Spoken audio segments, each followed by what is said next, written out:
Hello dear students, welcome back. This is Hasham sir and you are watching me on YouTube.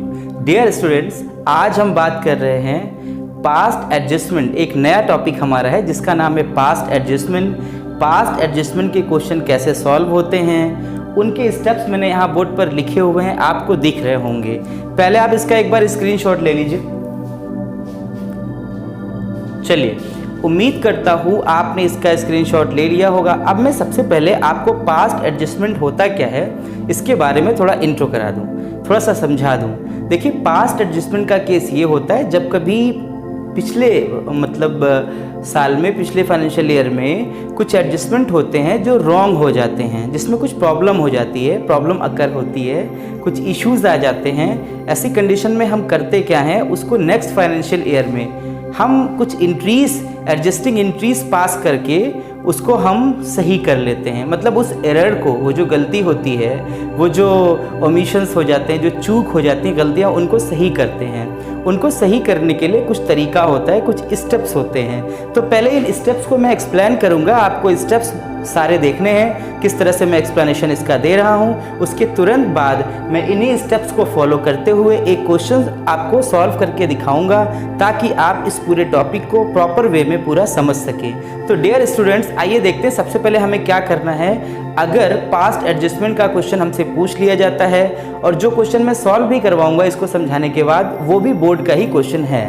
तो हम लोग बात करते हैं, सबसे पहले आप देखेंगे यहाँ पर बोर्ड पर मैंने लिखा हुआ है पास्ट एडजस्टमेंट, जैसा कि ये हमारा टॉपिक है। बात करते हैं सबसे पहले स्टेप की। अगर हम बात करेंगे तो स्टेप 1 में आप देखेंगे लिखा हुआ है, सबसे पहला स्टेप हमें करना क्या है, देखिएगा लिखा हुआ है हमें करना है सबसे पहले काम, calculate the amount already recorded. यानी सबसे पहला काम हमें करना है पास्ट एडजस्टमेंट के क्वेश्चन में उस अमाउंट को हम रिकॉर्ड करने का काम करेंगे जिसको कि हमने एडजस्ट किया हुआ है। देखिएगा, calculate the amount already recorded, यानी जो अमाउंट हम पहले ही रिकॉर्ड कर चुके हैं। सबसे पहला काम हमें ये करना है पास्ट एडजस्टमेंट के क्वेश्चन में कि उसको हम निकाल लें, वो अमाउंट कितना है जो ऑलरेडी रिकॉर्ड हो चुका है। दूसरा स्टेप क्या है, आप ध्यान से देखिएगा, calculate the amount which should have been recorded.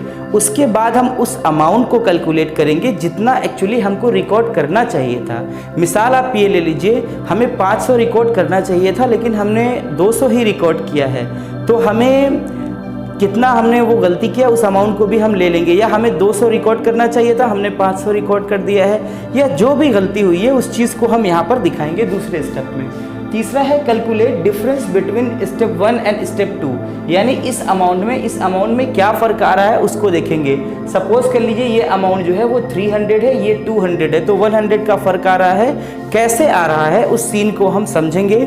यानी आप ये कह सकते हैं कि एक पार्टनर को मिलना चाहिए था 200, दूसरे पार्टनर को भी 200, लेकिन गलती से एक पार्टनर को मिल गया है 300, दूसरे पार्टनर को मिल गया है 100। यानी कि जो डिफरेंस आ गया है वो यहाँ पर पता करने का काम करेंगे।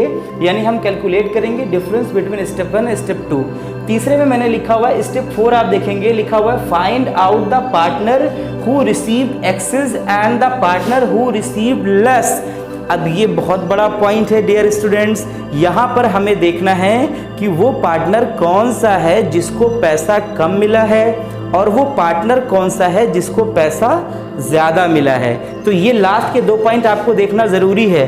सपोज कर लीजिए कि 2 लोग हैं, 2 व्यक्ति हैं, एक को मिलना चाहिए था 1000, दूसरे को भी मिलना चाहिए था 1000, लेकिन गलती इस बात की हो गई है कि एक को मिल गया 1500, दूसरे को मिला है 500। तो चौथे स्टेप में हमें करना क्या है, यही फाइंड आउट करना है कि किसको कम मिला है और किसको ज़्यादा मिला है। आइए बात करते हैं 5वां स्टेप क्या करेंगे। कहा जा रहा है pass the existing journal entry by debiting the partner who receive excess. ये बहुत बड़ी बात है। अगर एक व्यक्ति है, मान लीजिए राम और श्याम है, अगर राम को 1500 मिला है यानी राम को ज़्यादा मिला है, श्याम को 500 मिला है, श्याम को कम मिला है, तो कहा क्या जा रहा है, समझिए। कहा जा रहा है pass the existing journal entry by debiting the partner who received excess. सीधी सी बात है, जिसको पैसा ज़्यादा मिला होगा उसको हम डेबिट कर देंगे, ठीक है। उसके बाद and by crediting the partner who received less, और जिसको कम अमाउंट मिला होगा उसको हम क्रेडिट कर देंगे। यानी ये 5 पॉइंट अगर आपको प्रॉपरली समझ में आ गया, एक बार फिर मैं हल्का हल्का बता के चलूँ आपको। स्टेप 1 में हम कैलकुलेट करेंगे अमाउंट जो ऑलरेडी रिकॉर्ड हो चुका है उसको। स्टेप 2 में हम कैलकुलेट करेंगे अमाउंट जो एक्चुअली रिकॉर्ड होना चाहिए था वो अमाउंट। स्टेप 3 में क्या करेंगे, कैलकुलेट करेंगे difference between step 1 and step 2, यानी इन दोनों के बीच का फर्क क्या है उसको पता करेंगे। स्टेप 4 में हम पता करेंगे कि कौन पार्टनर जो है उसको ज़्यादा मिल गया है और कौन सा पार्टनर कम रिसीव किया है इस बात को। उसके बाद जिसको ज़्यादा मिला है उसको हम डेबिट कर देंगे, जिसको कम मिला है उसको क्रेडिट कर देंगे। और इस तरह से ये टॉपिक जो है, ये टॉपिक का पूरा स्टेप्स आपने सीख लिया। अब इस पे एक क्वेश्चन हम देख लेंगे तो ये पूरा टॉपिक आपका क्लियर हो जाएगा। आइए देखते हैं एक क्वेश्चन।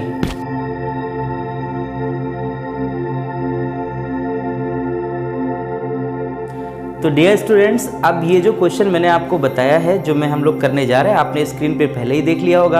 अब इस क्वेश्चन को जैसे मैंने जो स्टेप्स आपको बताए हैं उसी स्टेप्स में कैसे सॉल्व करेंगे आप देखेंगे कितना इजी लगेगा। क्वेश्चन पहले मैं समझा दूं, आपने जो स्क्रीन पर देखा है इसमें लिखा गया है कि दो पार्टनर हैं जिनका नाम है पी और क्यू। पी के पास जो कैपिटल है वो 2 लाख है, क्यू के पास जो कैपिटल है वो 3 लाख है। इनके पास 2 लाख और 3 लाख कैपिटल है, जबकि कहा गया है इंटरेस्ट ऑन कैपिटल जो देना है वो इनको देना है 12%। लेकिन होता क्या है, इंटरेस्ट ऑन कैपिटल जो है ये नहीं देते हैं, बल्कि बिना इंटरेस्ट ऑन कैपिटल दिए ये क्या करते हैं, प्रॉफिट को डिस्ट्रीब्यूट कर लेते हैं इक्वली। यानी 30,000 एक लोग ले लेते हैं और एक लोग 30,000 ले लेते हैं, यानी 60,000 रुपये जो प्रॉफिट बताया गया है वो चला गया है। इन लोगों ने आपस में बांट लिया है। अब कहा गया है कि आप पास करिए journal necessary entries to rectify the error. ठीक है ना। एक बात आपको और याद रहनी है, कैपिटल जो कहा गया है वो इनका फिक्स्ड कैपिटल है। मैंने आपको ये चीज़ बताई है, जब फिक्स्ड कैपिटल जहाँ पर नाम आ जाता है वहाँ पर हम एक चीज़ करते हैं, सबसे बड़ी चीज़ वो है करेंट अकाउंट, यानी पार्टनर्स करेंट अकाउंट। ये चीज़ आप याद रखिएगा बस। तो पहले हम देख लेते हैं जो क्वेश्चन हमने बताया है यहाँ बोर्ड पर, जिस तरह से मैंने आपको एडजस्टमेंट करके दिखाया है ये मैं आपको समझाने जा रहा हूँ। सबसे पहले देखेंगे, मैंने लिखा है स्टेटमेंट शोइंग एडजस्टमेंट। हुआ क्या है, 30,000 रुपये प्रॉफिट है। हाउ मच, 30,000 रुपये। 30,000 रुपये प्रॉफिट है, उसके बारे में क्या सीन क्रिएट हुआ है तो मैं पहले आपको बताऊं। सबसे पहले मैंने लिखा है अमाउंट टू बी क्रेडिटेड, यानी interest on capital 12%। Actual amount कितना क्रेडिटेड होना चाहिए था, पहले इस चीज़ को मैं समझा दूं।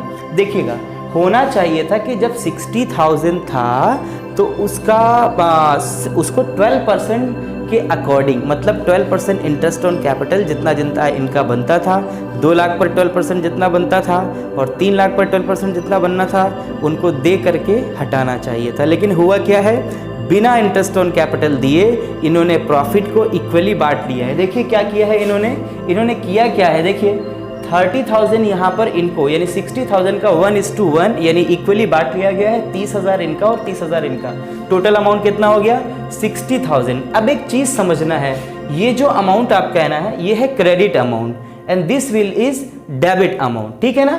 तो ये जो क्रेडिट अमाउंट है ये है 24,000 होना चाहिए था, लेकिन एक्चुअली ये कितना है, ये 30,000 है। तो जो 6,000 का फर्क आया, इससे समझ में आया डेबिट अमाउंट आपका बढ़ गया है। क्या हो गया है स्टूडेंट्स, डेबिट अमाउंट ज़्यादा हो गया है।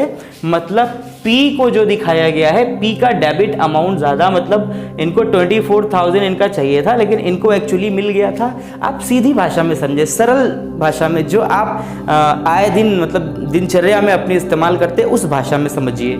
इनको चाहिए था 24,000 लेकिन इनको मिल गया था 30,000। तो अब ये 6,000 से हो जाएंगे डेबिट, क्या हो जाएंगे, डेबिट हो जाएंगे। इनको चाहिए था कितना, इनको चाहिए था 36,000 यानी 36,000 इनको चाहिए था, जबकि इनको मिला था सिर्फ और सिर्फ बिना किसी चीज़ के पार्टनर्स कैपिटल अकाउंट, मतलब पार्टनर्स के कैपिटल पर इंटरेस्ट न दे करके डायरेक्टली प्रॉफिट को डिस्ट्रीब्यूट कर लिया गया था, यही ना।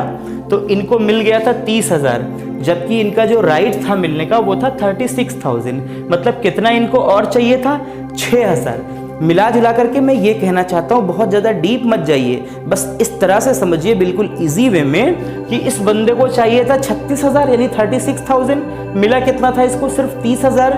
इसको चाहिए था 24,000, इसको मिला कितना था 30,000। मतलब इसको 6,000 ज़्यादा मिला था और इसको 6,000 मिला था कम। अब हम करेंगे क्या, देखिए P है, P में आया है डेबिट 6,000 आया है और क्यू में आया है ये जो है क्रेडिट, मतलब इसका कम आया है, ये क्रेडिट ज़्यादा है, ये 30,000 डेबिट वाला अमाउंट कम है, इसका क्रेडिट। तो हम करेंगे क्या? अब देखिए इजी वे में, ये डेबिट है, हम यहाँ पर बिल्कुल इजी वे में लिख लेंगे। आप लिखेंगे P's current account debit to Q's current account. अब ये देखिए 6,000 एक का डेबिट आया है और 6,000 दूसरे का क्रेडिट आया है। बस यही अमाउंट हमने एंट्री पास कर दी और ये छोटा सा बिल्कुल क्वेश्चन था, रेक्टिफाई हो गया। यानी कहानी क्या समझ में आई, एंट्री पास करने में कुछ नहीं गया है। जिसका देखिए पी को हमने डेबिट में दिखला दिया, यहाँ पे हमने दिखाला था, क्योंकि ये जो थे इनको मिलना था 24,000, भाई साहब ज़्यादा लेके बैठे थे, 30,000 लेके बैठे थे, इनको हमने डेबिट कर दिया कितने से, 6,000 से, और इनको कम पड़ रहा था, इनको हमने क्रेडिट कर दिया 6,000 से। यानी मिला जुला करके इजी वे में हमने इस क्वेश्चन को समझा और इसको सॉल्व भी कर लिया। तो अब एक चीज़ आप समझिए, अब एंट्री नरेशन, एंट्री तो मैंने बता दी, नरेशन आपने खुद ही लिख लेना है प्रॉपर वे में। तो अब एक चीज़ आप समझिए, इस तरह के क्वेश्चन, ये जो सीरीज़ है इसमें के सारे जो मोस्ट एक्सपेक्टेड क्वेश्चन है जो बोर्ड में, अब ये भी क्वेश्चन आपने देखा होगा स्क्रीन पे, आपको समझ में आ गया होगा कि सर जो कराते हैं वो बोर्ड के ही क्वेश्चन कराते हैं। तो जो क्वेश्चन मैं करा रहा हूँ ये सारे क्वेश्चंस बोर्ड के हैं, इनको प्रॉपरली आपको अपने नोट्स में लिखना है। आप वीडियो देख रहे हैं, वीडियो देखने के बाद आप वीडियो को लाइक करें अगर आपको पसंद आता है वीडियो, उसके बाद आप कमेंट भी करें और अपने फ्रेंड्स में शेयर भी करें। Thank you very much.